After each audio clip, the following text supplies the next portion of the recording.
नमस्कार साथियों, स्वागत है आप सभी का आपके अपनी YouTube channel the study world में। मैं हूं यशवी पांडे। आज बड़े लंबे अरसे के बाद आपसे मुलाकात हो रही है। दरअसल लखनऊ विश्वविद्यालय में 22 तारीख यानी 22 मई से परीक्षाएं प्रारंभ हो रही हैं, जिसमें BA LLB यानी इंटीग्रेटेड प्रोग्राम जो कि 5 ईयर कोर्स कहा जाता है, उसके भी बच्चों की परीक्षाएं शुरू हो जाएंगी और ये उनकी इवन सेमेस्टर की परीक्षाएं होंगी, यानी कि जैसे दूसरे सेमेस्टर की, चौथे सेमेस्टर की, इनफैक्ट छठे, आठवें और 10वें सेमेस्टर की। जाहिर बात है कि जो लोग इस समय सेकेंड सेमेस्टर में हैं, उन्हें अभी भी ह्यूमैनिटीज के 5 सब्जेक्ट्स पढ़ने हैं और उन 5 विषयों में जिस विषय के साथ उनको सबसे ज्यादा फिक्र हो रही है, जिस विषय के लिए उनको सबसे ज्यादा कमिटमेंट की और थोड़े से क्लैरिटी की, थोड़ी सी और फोकस की जरूरत है, वो है इकोनॉमिक्स। तो आज हम इस वीडियो लेक्चर में, पहला वीडियो लेक्चर हमारा ये LLB इंटीग्रेटेड कोर्स के सेकेंड सेमेस्टर के स्टूडेंट्स के लिए है, जिसमें हम आज बात करेंगे कि हम कैसे इस पूरे सिलेबस को कंप्लीट करें ताकि हमें इस परीक्षा में अधिकतम अंक मिल सके। आप सभी जानते हैं कि जो सिलेबस होता है उससे हम एक स्ट्रेटेजी फॉर्म करते हैं और उसमें 2 बातें बहुत महत्वपूर्ण होती हैं। पहला ये कि सिलेबस को हम एक पूरे तरीके से पहले समझ लें और दूसरा ये कि जो प्रीवियस ईयर पेपर्स हैं, यानी कि पिछले वर्षों में जो परीक्षा में प्रश्न पूछे गए हैं, उनका भी हम एक बार जरा नजर डाल लें, यानी अवलोकन कर लें। तो हम दोनों करेंगे। पहले हम डालेंगे सिलेबस पर नजर और मैं चाहता हूं कि इस वीडियो में आप ठीक से पहले सिलेबस को समझ लें और इनफैक्ट सिलेबस को इस तरह ना समझें कि सिलेबस में कितनी यूनिट है और क्या टॉपिक है, बल्कि हर टॉपिक में क्या कंटेंट रिक्वायर्ड है उसको समझ लें। तो जैसे आप सभी जानते हैं, जो पहली यूनिट है वो आपकी है मनी, बैंकिंग एंड एम्प्लॉयमेंट। अब ऑब्वियस सी बात है कि नाम से ही स्पष्ट हो जा रहा है कि जो बात आपको इसमें पढ़नी है वो ले दे करके लार्जर सरफेस पे देखा जाए तो बैंकिंग सेक्टर है और एम्प्लॉयमेंट है, क्योंकि जो मनी का कॉन्सेप्ट है वो कहीं ना कहीं बैंकिंग से ही कवर हो जाएगा और एम्प्लॉयमेंट एक अलग कॉन्सेप्ट है। और इसमें जो आपके यहां सबसे पहला टॉपिक दिया हुआ है that is concept and measures of money supply है। अब ये टॉपिक पहला टॉपिक है। उसके बाद दूसरा टॉपिक है इन्फ्लेमेशनरी डायनेमिक्स, यानी कि इसमें मुद्रास्फीति के बारे में पढ़ना है। तीसरा टॉपिक है functions of RBI and commercial banks and other financial institutions. इसके अलावा अगला जो है वो money market and capital market है। Next one is basic concept of national income, GNP, GDP and NNP। इसके अलावा इसमें 2 टॉपिक और रखे गए हैं, says law of market, income and employment determination, Keynesian framework. यानी पहली यूनिट में कुल मिलाकर के आपको 8 चैप्टर पढ़ने हैं और इन 8 चैप्टर में से हर बार एग्जाम्स में कम से कम 3 क्वेश्चन, 2 तो कंफर्म है, 2 से कम तो कभी आया ही नहीं है, लेकिन जनरली ये होता है 3 क्वेश्चन आपको मिल जाता है। तो इसका मतलब क्या हुआ? इसका मतलब ये हुआ कि पहली यूनिट को 1 to all कवर करना है ताकि हमें मैक्सिमम सवाल यहीं से सेव कर लिया जाए। अब पहली यूनिट कवर कैसे होगी? तो जाहिर बात है कि जो जो टॉपिक पढ़ना है उसके बारे में हम लोग एक बार चर्चा कर लेते हैं। पहला टॉपिक है concept and measures of money supply. इसमें आपको मनी क्या होती है, मनी की फंक्शनिंग क्या है, यानी प्राइमरी एंड सेकेंडरी वर्क में जो डिवाइड किया जाता है मनी, उसको देखना है। इसके बाद मनी सप्लाई। अब मनी सप्लाई देखने के लिए आपको 2 इंपॉर्टेंट कॉन्सेप्ट को समझना होता है। One is monetary aggregate and second is liquidity aggregate. अब उसी में जब लिक्विडिटी और मॉनेटरी दोनों एग्रीगेट आप देखोगे तो उसमें थोड़ा हिस्टोरिक पर्सपेक्टिव आपको देखना पड़ेगा, क्योंकि अलग अलग टाइम में अलग अलग वर्किंग ग्रुप्स जो है उनको अपॉइंट किया गया था ताकि वो मनी को एस्टिमेट कर सके। तो वहां पर आपको दिखाई देगा कि M0, M1, M2, M3 और M4 में ये 4 जो मॉनेटरी एग्रीगेट जानने के लिए ग्रुप्स ने सजेशन दिया कि मॉनेटरी एग्रीगेट को ऐसे ही मेजर किया जाए, तो उसे आपको डिटेल में पढ़ लेना है। इसी तरीके से लिक्विडिटी एग्रीगेट के बारे में जानने के लिए L1, L2, L3 को पढ़ लेना है। तो ये पहला टॉपिक है जहां पर आपको थोड़ी डिटेल स्टडी की जरूरत होगी। इसके बाद जैसा आप देख रहे हैं, जो सेकेंड टॉपिक है दैट इज इन्फ्लेशनरी डायनेमिक्स, यानी कि मुद्रास्फीति के बारे में है। अब इसमें 4 चीजें महत्वपूर्ण हैं। मुद्रास्फीति क्या है, जिसमें डेफिनेशन है, 1-2 इकोनॉमिस्ट की डेफिनेशन है, जैसे क्राउथर की डेफिनेशन आपको याद कर लेना है। तो आपको what is inflation, what are the types of inflation. अब टाइप्स और कॉजेज में बच्चे बहुत कंफ्यूज करते हैं, कंफ्यूज नहीं होना है। जब आपसे पूछा जाएगा what are the types of inflation, तब आपको इन्फ्लेशन कितने तरीके का है ये बताना है। और जब आपसे पूछा जाएगा what are the causes of inflation, तब आपको बताना है कि इन्फ्लेशन के रीजंस क्या हैं। अब दोनों का अंतर समझने के लिए एक हम एग्जांपल से समझते हैं। जब कॉजेज की बात होगी तो 2 तरीके से इसे हम डिवाइड करके कॉजेज को एक्सप्लेन करते हैं। One is called cost push inflation and second is called demand pull inflation.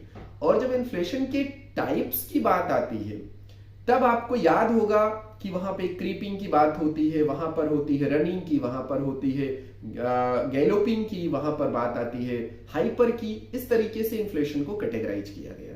तो लेट मी वेरी क्लियर कि आप पहले इन्फ्लेशन के डेफिनेशन को करें, उसके बाद उसकी टाइप्स को कवर करें और उसके बाद उसके कॉजेज को कवर कर लें। और चौथा इंपॉर्टेंट एस्पेक्ट इसका और कवर करना है, दैट इज इंपैक्ट। अब इंपैक्ट को भी आप अगर चाहो तो डिवाइड कर सकते हो, एक फिक्स्ड इनकम ग्रुप के लिए और सेकंड वेरिएबल इनकम ग्रुप के लिए। ये सब मैं डिटेल में बताऊंगा आपको, लेकिन अभी मैं सिर्फ एक ओवरव्यू दे रहा हूं। इसके बाद तीसरा टॉपिक है फंक्शंस ऑफ आरबीआई। बेसिकली जो बैंकिंग का सबसे बड़ा कंपोनेंट है वो फंक्शंस ऑफ आरबीआई ही है। जनरली आरबीआई से ही सवाल पूछ लिया जाता है, लेकिन ऐसा जरूरी नहीं है कि सिर्फ आरबीआई से ही पूछा जाए, क्योंकि कॉमर्शियल बैंक्स की अपनी इंपॉर्टेंस है, तो यहां दोनों से सवाल पूछे जाते हैं। अब फंक्शंस ऑफ आरबीआई को आपको डिटेल करना है, जैसा मैंने अभी शुरू में ही बता दिया कि आपको प्राइमरी और सेकेंडरी फंक्शंस में आरबीआई को कैटेगराइज कर लेना है। इसके बाद आरबीआई की थोड़ी हिस्टोरिक जर्नी को देख लेना है, क्योंकि वो एक्ट 1935 में स्टैब्लिश हुआ और उसके बाद फिर उसमें नेशनलाइजेशन हुई, तो फिर वो गवर्नमेंट ऑफ इंडिया का इंस्टीट्यूशन बना, फिर फाइनली आज जो आप स्वरूप देख रहे हैं वो आपके सामने है। तो थोड़ी हिस्टोरिक जर्नी आपको कवर कर लेनी है और फिर उसके बाद आरबीआई के फंक्शंस को डील कर लेना है। इसके बाद कॉमर्शियल बैंक्स हैं और अदर इंस्टीट्यूशंस हैं। तो कॉमर्शियल बैंक्स में आपको ज्यादा इंपॉर्टेंट होता है कि इसकी फंक्शनिंग को इस वे में समझना कि वो क्या क्या करते हैं, क्योंकि एक क्लियर सिनेरियो है कि कॉमर्शियल बैंक्स, जितने भी कॉमर्शियल बैंक्स होते हैं वो पब्लिक से सीधे लेन देन करते हैं। तो जाहिर सी बात है अलग अलग अकाउंट्स के टाइप आपको क्लियर होने चाहिए, अलग अलग तरीके के डिपॉजिट्स क्लियर होने चाहिए। इसके अलावा बैंक्स के और जो अलाइड फंक्शंस है वो आपको क्लियर होना चाहिए। अदर फाइनेंशियल इंस्टीट्यूशंस आजकल बहुत इंपॉर्टेंट हो गए हैं, इन्हें हम कहते हैं नॉन बैंकिंग फाइनेंशियल इंटरमीडिएटरीज। इनको भी आपको तैयार कर लेना होता है। इसके बाद आती है money market and capital market. बहुत इंपॉर्टेंट सेगमेंट है, यहां से भी 100% क्वेश्चन आता ही है। अगर किसी साल छोड़ दिया गया तो एग्जैक्टली नेक्स्ट ईयर में इसे पूछ लिया जाता है। इसके बाद आती है basic concepts of national income, जिसमें जीएनपी, एनएनपी और जीडीपी के बारे में बात की गई है। ये पूरा नेशनल इनकम का कॉन्सेप्ट है जिसे आपको कवर करना है।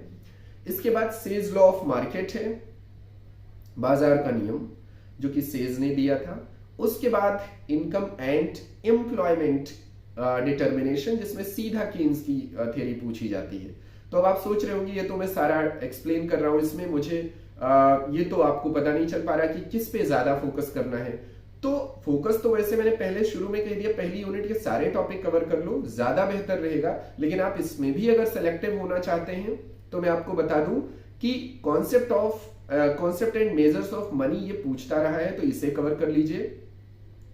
इन्फ्लेशनरी डायनेमिक्स भी आपसे पूछा जाता रहा है, उसे कवर कर लीजिए। फंक्शंस ऑफ आरबीआई बेसिकली ज्यादा इंपॉर्टेंट है, तो इस टॉपिक को आप कवर कर लीजिए। नेशनल इनकम को कवर कर लीजिए और आप कीन्सियन फ्रेमवर्क को कर लीजिए। तो पहली यूनिट से ये 5 अगर आप कर लेते हो तो 2 क्वेश्चन तो डैम श्योर आप पे इसी टॉपिक से मिल जाएगा, और अगर पॉसिबिलिटीज अच्छी हुई और आपका लक रहा तो 3 क्वेश्चन मिल जाएंगे। अब आइए मूव करते हैं सेकेंड यूनिट पे। तो second unit that is called macro economic policies. अब इसमें पहला है टेक्निक्स ऑफ मॉनेटरी मैनेजमेंट। तो जब आप पहला टॉपिक पहली यूनिट का पढ़ रहे थे, तो इसका एक रिलेशन है वहां से। तो मॉनेटरी मैनेजमेंट को थोड़ा सा आप वहां से कवर कर सकते हैं, और इंडिपेंडेंटली कभी कभी ही सवाल आया है तो मॉनेटरी मैनेजमेंट सेकेंड यूनिट में आप अवॉइड कर सकते हैं। इसके बाद fiscal policy for equitable growth, तो यहाँ पे डिटेल्ड एनालिसिस आपको फिस्कल पॉलिसी की करनी है। इसी में आपको बजट्स के बारे में सारी चीजें समझनी है, फिस्कल पॉलिसी के ऑब्जेक्टिव्स क्या है उसे समझना है, उसका टारगेट क्या होता है, वो कैसे वर्क करती है, ये सारी चीजें आपकी फिस्कल पॉलिसी में पहुंचनी है, समझनी है। और उसके बाद देखिए, जैसा कि मैंने अभी बताया कि जब फिस्कल पॉलिसी की बात आती है तो बजट, जो कि उसका सबसे इंपॉर्टेंट टूल है, उस पर डिस्कस करना होता है। तो थर्ड यूनिट में आपको बजट की डिटेल्ड जो है स्टडी करनी, थर्ड चैप्टर में, यूनिट 2 के थर्ड चैप्टर में डिटेल्ड एनालिसिस करनी है। देखिए आपके सिलेबस में लिखा हुआ है स्ट्रक्चर और and measures of fiscal policy, fiscal structure and measures of fiscal imbalances, तो इसमें सारा कुछ आपको देख लेना है। इसके बाद फोर्थ जो टॉपिक है that is poverty and unemployment, इसमें चैलेंजेज एंड स्ट्रेटेजीज हैं। और फिफ्थ जो टॉपिक है that is globalisation, policy perspective and implications हैं। अब यहां पर आपको क्या कवर करना है, यहां पे मेरा सजेशन ये होता है कि आप यहां से 4 टॉपिक कवर कर लीजिए। पहले आप फिस्कल पॉलिसी कर लीजिए और उसी के साथ लगे हुए आप बजट की डिटेल स्टडी कर लीजिए, बजट मेकिंग, फिर बजट के ऑब्जेक्टिव्स, बजट का कैसे एलोकेशन होता है, उसमें कितने तरीके के डेफिसिट्स होते हैं, ये सब आप डिटेल में कर लीजिए। उसके बाद पॉवर्टी कर लीजिए, क्योंकि अभी आप ऊपर केन्जियन फ्रेमवर्क अनएम्प्लॉयमेंट का कर लिए थे, तो ऑब्वियस सी बात है यहां पर सिर्फ अनएम्प्लॉयमेंट के जनरल एस्पेक्ट को कवर करना है कि what is unemployment and what are the types of unemployment, जिसमें आपको सर्कुलर मिल जाएगा, फ्रिक्शनल मिल जाएगा, साइक्लिकल मिल जाएगा, ये सारी चीजें आपको यहां पर मिल जाएंगी।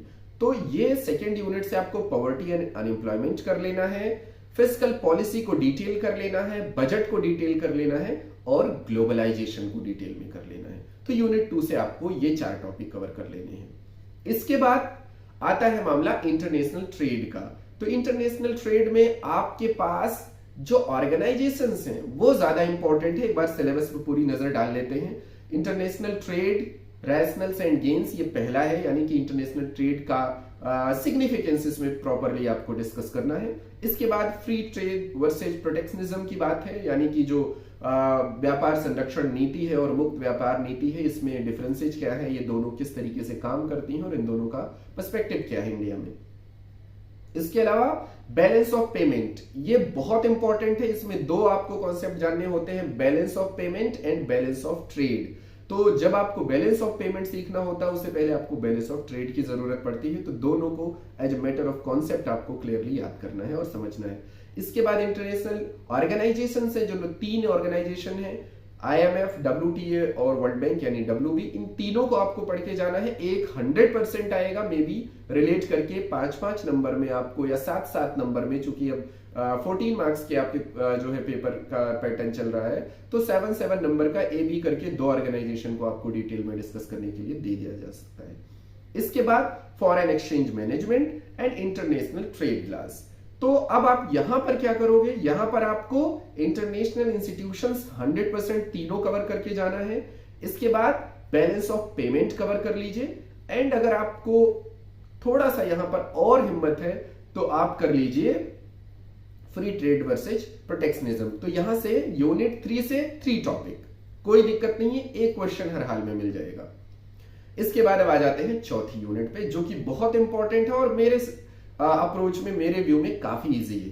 तो चौथी यूनिट क्या है, चौथी यूनिट है structure and features of Indian economy. वैसे चौथी यूनिट का जो नाम है that is Indian economic development. Obvious सी बात है, पहला जो टॉपिक है वो structure and features of Indian economy है। बहुत आसानी से आप इसको डील कर सकते हैं। स्ट्रक्चर क्या है, मिक्स्ड इकोनॉमी हमारी है। आप मिक्स्ड इकोनॉमी बताने से पहले थोड़ा सा इकोनॉमी कैटेगराइजेशन आपको पता होना चाहिए कि क्या होती है कैपिटलिस्ट इकोनॉमी, क्या होती है सोशलिस्ट इकोनॉमी, और फिर मिक्स्ड इकोनॉमी या इंडियन इकोनॉमी मॉडल क्या है, ये आपको क्लियर हो। उसके बाद फीचर्स की बात कर लेते हैं। तो कुछ फीचर्स जो है वो अभी तक सिंस इंडिपेंडेंस हमारे सेम रहे हैं, कुछ फीचर चेंज हुए हैं। तो आपको एक कॉम्प्रिहेंसिव अंडरस्टैंडिंग डेवलप कर लेनी है इंडियन इकोनॉमी के फीचर्स के बारे में। इसके बाद आती है बात अप्रोचेज टू रूरल डेवलपमेंट।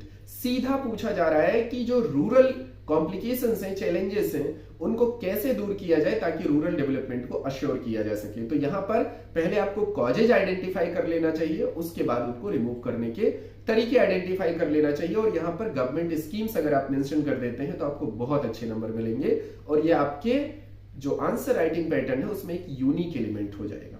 इसके बाद अगली चीज आती है 5 ईयर प्लानिंग, जिसमें आपको 1951 से लेकर के 2017 तक की प्लानिंग को देख लेना होगा, क्योंकि 17 के बाद से हमारे यहाँ प्लानिंग का सिनेरियो खत्म हो गया और अब जो है वो सिनेरियो बिल्कुल चेंज हो गया है। 10 ईयर और वो अलग एक बड़ा कॉम्प्रिहेंसिव मॉडल लिया जा रहा है। लेकिन हाँ, 1951 से लेकर के और 17 तक में आपको कुल 12 पंचवर्षीय योजनाएं मिलेंगी, उनके बारे में थोड़ी डिटेल एनालिसिस आपको कर लेनी है। इसके बाद है इकोनॉमिक रिफॉर्म्स। अब इसमें इकोनॉमिक रिफॉर्म्स को आप रिलेट कर लीजिए यूनिट 1 के लास्ट टॉपिक से, जो कि क्या था, LPG, liberalisation, privatisation and globalisation. क्योंकि इंडिया में जो मेजर इकोनॉमिक रिफॉर्म हुआ इन 1991-92 में वो यही एलपीजी था। उससे पहले भी हुआ है थोड़े थोड़े करके अलग अलग सिनेरियो में, लेकिन मेजर इकोनॉमिक रिफॉर्म जो आपसे आंसर राइटिंग की उम्मीद की जाती है वो वही है, तो उसे आप कवर कर लीजिए। और लास्ट में है आपका पॉलिसी लेजिस्लेशन, जिसमें है फेरा, फेमा और एफआरबीएम एक्ट और उसके अलावा नरेगा। तो यूनिट 4 अगर आप ठीक से तैयार कर लें तो यहां से भी आपको 2 100% क्वेश्चन आने हैं, वैसे यहां से भी 3 आ जाते हैं, क्योंकि ये भी यूनिट बड़ी है, पूरे 6 चैप्टर की यूनिट है। अब इसमें क्या क्या आप तैयार कर लो, तो एक तो स्ट्रक्चर आप यानी features of Indian economy, characteristics of Indian economy या इंट्रोडक्शन टू इंडियन इकोनॉमी, इसे आप कवर कर लो। दूसरी चीज आप यहां पे कवर कर लो जो रूरल डेवलपमेंट है, इसी में एग्रीगेरियन चैलेंजेस को कवर कर लो, क्योंकि रूरल डेवलपमेंट की जो इंप्लीकेशंस है उसमें एग्रीकल्चर की इंप्लीकेशन सबसे बड़ा रोल प्ले करती है, तो उसे आप एक साथ कवर कर लो। इसके बाद 5 ईयर प्लानिंग की हिस्टोरिक जर्नी आप कवर कर लो। वहां पर 2 ऑर्गेनाइजेशन, बल्कि अब तो 3 ऑर्गेनाइजेशन को जरूर मेंशन करें। पहला आपको प्लानिंग कमीशन को मेंशन करना है, उसके बाद एनडीसी को मेंशन करना है और उसके बाद आपको नीति आयोग को मेंशन करना है, जो कि अभी जो करंट गवर्नमेंट है उसने उसको फॉर्म किया है। तो ये 3 ऑर्गेनाइजेशन आपको जरूर मेंशन कर लेने हैं। इसके बाद इकोनॉमिक रिफॉर्म में जैसा मैंने कहा कि लिबरलाइजेशन, प्राइवेटाइजेशन, ग्लोबलाइजेशन का सिनेरियो ज्यादा मेजर फोकस में आपको रखना है। और लास्ट में पॉलिसी जो लेजिस्लेशन है फेरा, फेमा और नरेगा के बारे में या एफआरबीएम एक्ट के बारे में, ये आपको कर लेना है। तो मोटा मोटा यूनिट 4 से आपको features and structure of Indian economy और उसके बाद rural development and agrarian challenges, ये तीसरा टॉपिक हो गया, दूसरा टॉपिक हो गया। फिर 5 ईयर प्लानिंग तीसरा टॉपिक, और चौथा टॉपिक आपको कर लेना है जो कि पॉलिसी लेजिस्लेशन है। वो तीनों एक्ट आपको पढ़ के जाने हैं, एक एक्ट हर हाल में डिटेल में आ जाएगा। ये 3 आपको हर हाल में पढ़ना है। आपकी इच्छा हो तो आप चौथा जो चैप्टर है उसे भी पढ़ के जाएं, जो कि इकोनॉमिक रिफॉर्म से रिलेटेड है। तो ऑब्वियस सी बात है, यहां से 3 क्वेश्चन की संभावना हो जाएगी। तो क्वेश्चन को अब हम लोग डिवाइड कर लेते हैं। पूरा का पूरा जो आपका सिनेरियो है क्वेश्चन पेपर का, वो 10 क्वेश्चंस पूछे जाने हैं, जिसमें से आपको 5 करने होते हैं। तो अगर आप पहली यूनिट को फुल फेस कर लेते हो तो 3 क्वेश्चन, और मेरे अप्रोच में अगर आप लास्ट यूनिट को कर लेते हो तो 3 क्वेश्चन, यानी 6 क्वेश्चन यहां से हो गए, और सेकेंड और थर्ड यूनिट से आपको 2-2 क्वेश्चन, तो कुल मिला के 10 क्वेश्चन प्रिपेयर हो गए। अब सवाल ये उठता है, वो बच्चे जो अरे सर चौथी यूनिट तक कैसे तैयार करें, और भी क्वेश्चंस करने हैं और भी सब्जेक्ट्स पढ़ने हैं और इकोनॉमिक्स थोड़ा कठिन लगता है, ये तरीके या ये बातें उनके जहन में हैं, तो उनके लिए मेरा सजेशन हमेशा रहता है कि या तो फर्स्ट 2 यूनिट या तो लास्ट 2 यूनिट। बेटर होगा कि आप फर्स्ट 2 यूनिट कर लो, आराम से आपका हो जाएगा 5 क्वेश्चन। पहले से वो जो मैंने बताया पूरा का पूरा कवर कर लो, और सेकेंड यूनिट से जैसा मैंने बताया आपको कि फिस्कल पॉलिसी आप डिटेल में कर लो, बजट आप डिटेल में कर लो, पॉवर्टी एंड अनएम्प्लॉयमेंट डिटेल में कर लो, और एलपीजी डिटेल में कर लो, तो यहां से आपको 5 क्वेश्चन मिल जाएगा। और मेरा हमेशा से सिनेरियो ये रहा है, जब भी मैंने आपके कोर्स को पढ़ाया है, चूंकि मैं पिछले 4 सालों से लगातार पढ़ा रहा था लखनऊ विश्वविद्यालय से संबद्ध अलग अलग कॉलेजेस में, तो मैं हमेशा अपनी क्लास में ये कहता था कि आपको 2 कंप्लीट प्रिपेयर करना है और तीसरी सेलेक्टेड कर लीजिए। तो इसमें मेरी स्ट्रेटेजी हमेशा से ये रहती है कि आप शुरू के 2 यूनिट कंप्लीटली कवर कर लो और 4th यूनिट के सेलेक्टिव टॉपिक कर लो। तो अगर आप ये स्ट्रेटेजी फॉलो करते हो, पक्का आपको अच्छे नंबर मिलेंगे और बिल्कुल भी टेंशन लेने की जरूरत नहीं है। अब मैं जिस चीज के बारे में आखिरी में जो चीज कहना चाह रहा हूं वो ये है कि आज से इस सिलेबस डिस्कशन के साथ ही मैंने ये सोचा है कि मैं कुछ टॉपिक जो कि बहुत इंपॉर्टेंट है एग्जाम के पर्सपेक्टिव में भी और जनरल सिनेरियो में भी, तो मैं अगले 4-5 वीडियोस जो है वो आपके लिए अपलोड करूंगा और मैं पूरी उम्मीद करूंगा कि आपके लिए बहुत हेल्पफुल होने वाला है। अब इस वीडियो को और लंबा नहीं करेंगे।